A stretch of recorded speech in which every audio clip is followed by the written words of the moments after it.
फुलचौकीको हरियो जङ्गलभित्र हाम्रो नयाँ यात्रा सुरु हुन्छ।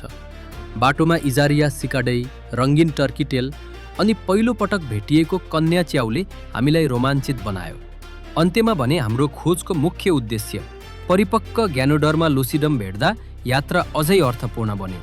यो अद्भुत अनुभवमा तपाईलाई पनि साथ दिन पाउँदा हामी खुसी छौँ। अस्ति मात्र फुलचौकीको जङ्गलमा मसरुम हन्टिङ गरेर फर्किएका थियौँ। त्यही बेला हामीले प्रतिज्ञा गरेका थियौँ फेरि फर्किन्छौँ भनेर। आज त्यो वचन पूरा गर्दै नयाँ उत्साह र कौतुकका साथ फेरि फुलचौकीतर्फ निस्किएका छौँ। यस यात्रामा फेरदेखि चुचुरासम्म लुकेर बसेका अनौठा च्याउहरू हाम्रो खोजको मुख्य आकर्षण हुनेछन्।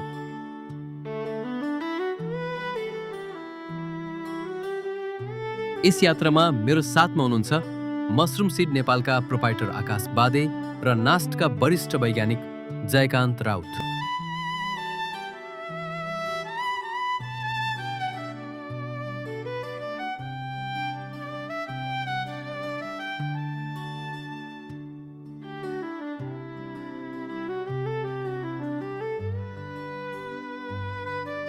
आजको यात्रामा जङ्गलको बाटो हुँदै अघि बढ्दा फेरि पनि हामीले इसारिया सिकाडाए भेट्यौँ।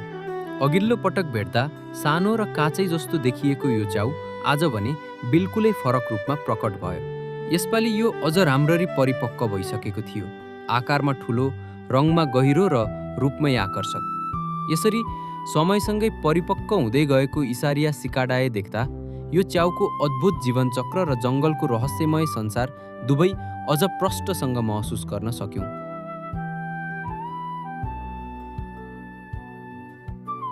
त्यसपछि हामी अझ गहिरो जङ्गलतर्फ अघि बढ्यौँ। आश्चर्यजनक कुरा के भने हरेक केही कदममै नयाँ स्थानमा इजारिया सिकाडे भेटिन थाल्यो। कतै जमिनको ओसिलो भागमा, कतै सुकेका पातमुनि त कतै रुखको जरासँगै लुकेर बसेको। यसरी फरक फरक ठाउँमा पटक पटक देख्दा यो च्याउले जङ्गललाई आफ्नो साम्राज्य बनाइसकेको रहेछ भन्ने अनुभूति भयो।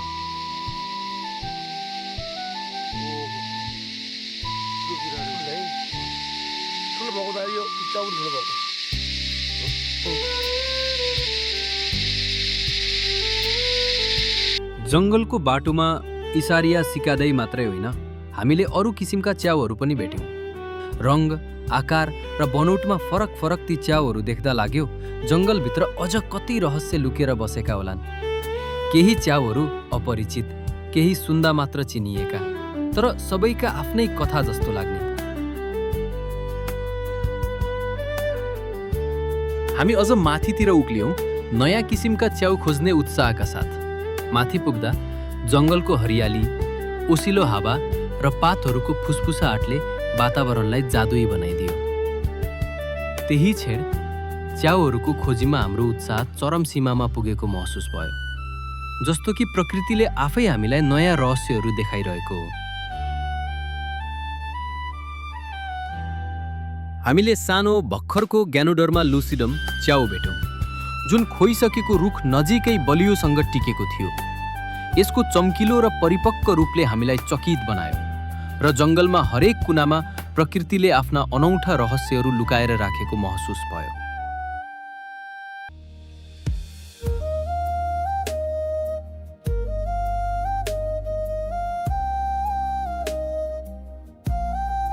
त्यसपछि हामीले जङ्गलमा एकदमै परिपक्व ग्यानोडर्मा अप्लानाटुम भेट्यौँ।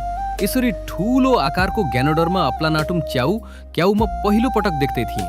त्यसैले मेरो खुसीको सीमा थिएन। यसको चम्किलो र ठूलो रूपले जङ्गलमा छिपेका रहस्यहरूको गहिरो अनुभूति दिलायो। हामीले भेटेको ग्यानोडर्मा अप्लानाटम अलि परिपक्व भएर मुढामा ठाङ्गिएको थियो। त्यसलाई निकाल्न खुर्पा प्रयोग गर्नु पर्यो र आकाश अङ्कलले सावधानीपूर्वक खुर्पा लिएर त्यसलाई काटेर निकाल्ने प्रयास गर्नुभयो। यो च्याउमा पोलिसेकेराइड्स, ट्राइटर्पिनोइड्स, स्टिरोल्स र फिनोलिक कम्पाउन्ड छन्। यसले anti cancer, antioxidant, anti inflammatory, anti diabetic, hepatoprotective, immunomodulatory, anti microbial, anti fibrotic र कोलेस्ट्रल लोअरिङ जस्ता फाइदा दिन सक्छ। परम्परागत रूपमा पनि घाउ, टाउको दुखाइ, उच्च रगतचाप र पाचन सम्बन्धी समस्या उपचारमा प्रयोग हुँदै आएको छ। ग्यानोडर्मा अप्लानाटम यता देखाउनु ल पल्लो न हुन्छ हुन्छ हुन्छ ल ग्यानोडरमा एप ल्यान्डर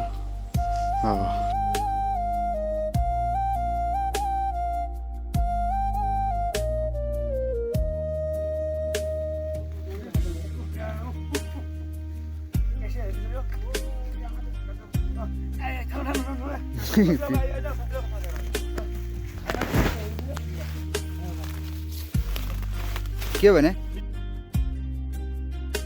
एमोनिटा ओ फुलचोप्कीको यात्रामा हामीले ज्ञानोदरमा अप्लानाचम मात्र होइन वरिपरि सुनौलो टुप्पो भएको अमानिता हेमिबाफा पनि भेट्यौँ।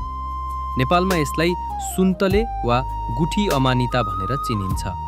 यो प्रजाति नेपाल, भारत, चीन लगायत हिमालय क्षेत्रमा पाइने खानयोग्य अमानिता हो।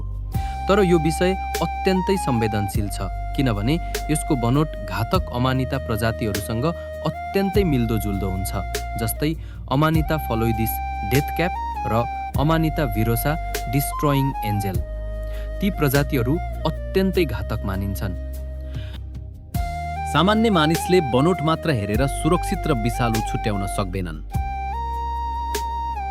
थोरै गल्ती भए पनि जीवनघातक विषाक्तता हुन सक्छ। त्यसैले यसलाई खानुअघि विशेषज्ञको स्पष्ट पहिचान अनिवार्य हुन्छ। अनुभवी संकलकले मात्र सुरक्षित रूपमा उपयोग गर्न सक्छन्। यदि थोरै पनि शङ्का छ भने नखानु नै उत्तम हुन्छ। खुजिरा ए ए उनतिर पो जान्छ के भन्ने ल भन्नु न त जुगाल टोकी टोकी हामी चाहिँ अब फुलचोकीमा च्याउ खोज्न आएका छौँ। ल ल यो कुन च्याउ रे जेके सर एकचोटि एक्सप्लेन गरिदिनु त। अमानिटा हेमिबाफा हजुर यो खाना हुने च्याउ नै हो। हजुर यो फुलचोकी यो डाँडामा प्रशस्त मात्रामा पाइन्छ। यो भक्तपुरको सिपादल पनि पाइन्छ। सिसबाडोला पनि पाउनु भएको थियो। त्यो गाउँ चाहिँ यसलाई सूर्यमुखी च्याउ भन्दो रहेछ सिपादलमा। तर ठाउँ अनुसारको नाम फरक फरक हुन्छ। यो गाउँमा चाहिँ यो सिपादल गाउँमा चाहिँ यसलाई सूर्यमुखी च्याउ भन्दो रहेछ नि, सूर्य जस्तो आकार भएको हुनाले। त बहिनी नाम चाहिँ एमानिटा हेमिबाफा हो। त्यसपछि हामी फेरि जङ्गलभित्र गहिरिँदै गयौँ। नजर वरिपरि दौडाइरहेका थियौँ, कतै अरू नयाँ प्रजाति देखिन्छ कि भनेर। प्रत्येक पाइलामा उत्सुकता बढिरहेको थियो। केही नयाँ भेटिन्छ कि भन्ने आशाले यात्रालाई अझै रोमाञ्चक बनाइरहेको थियो।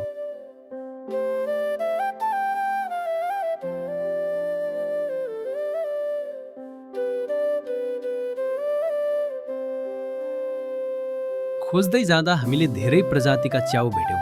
कतिपय रुखको बोक्रोमा उम्रिरहेका, कतिपय भुइँको ओसिलो माटोमा फैलिँदै गएका। आकार, रङ र बनोटमा फरक फरक ती च्याउहरूले जङ्गललाई जीवित किताब जस्तो बनाएका थिए। टोलीभर उत्साह फैलियो। हरेक भेटाइले नयाँ प्रश्न र आनन्द थप्दै गयो।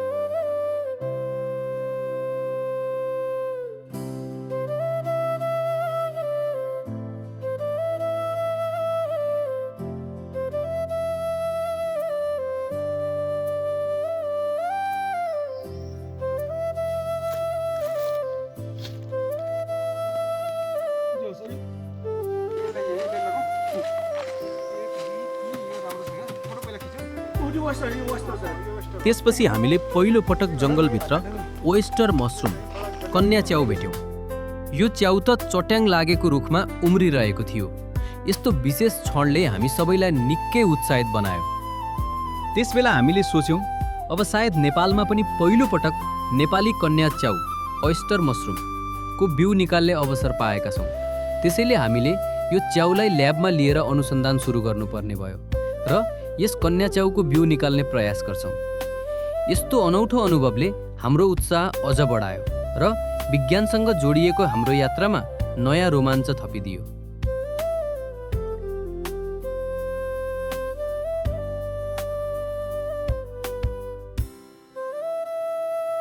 कन्या च्याउ भेटिसकेपछि हामी अलि त्यसकै मुनितिर लाग्यौँ। त्यहाँ हामीले अर्को अद्भुत च्याउ भेट्यौँ, टर्की टेल मसरुम ट्रामिटेस वर्सिकलर। यसको रङ्गिन फ्यान जस्तो टुप्पोले जङ्गलमा जीवन्तता थप्यो। प्राय पुराना रुख वा ढलेका काठमा पाइने यो च्याउको औषधीय गुणका कारण पनि धेरै प्रसिद्ध छ।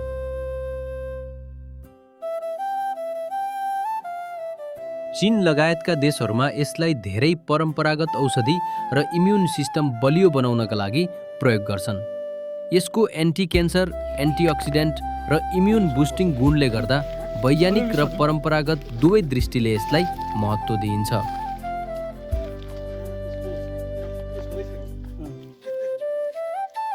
स्पोर्ट्सहरू नै झरिहाल्छ नि।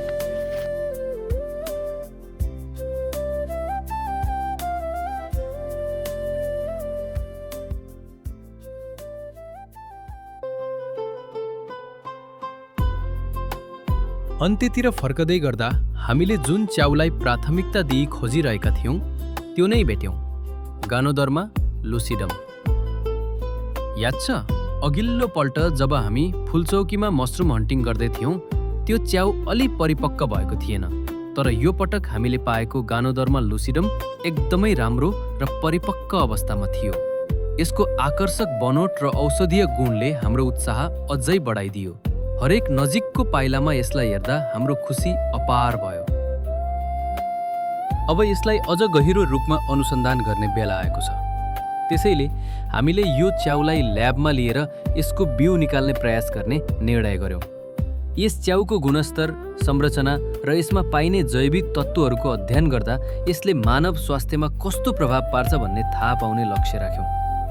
यस्तो अनौठो अनुभवले हाम्रो उत्साह अझ बढायो र विज्ञानसँग जोडिएको हाम्रो यात्रामा नयाँ रोमाञ्च थपिदियो। हरेक पाइला, हरेक भेटाइले हामीलाई प्रकृतिको रहस्य नजिकबाट अनुभव गराउँदै गयो। यसरी हाम्रो फुलचौकी यात्रा, जहाँ हामीले दुर्लभ र अद्भुत च्याउहरू भेट्यौँ, यही समाप्त भयो। प्रत्येक भेटाइले हाम्रो ज्ञान बढायो, उत्साह थप्यो र प्रकृतिको अनौठो रहस्य नजिकबाट अनुभव गरायो। हामीले पाएका अनुभव, अनुसन्धान र रमाइला पलहरू द मसरुम नेपाल मार्फत तपाईहरूसँग बाँड्न पाउँदा खुसी लाग्यो। अर्को साहसिक च्याउ खोजी यात्रामा भेटौँला।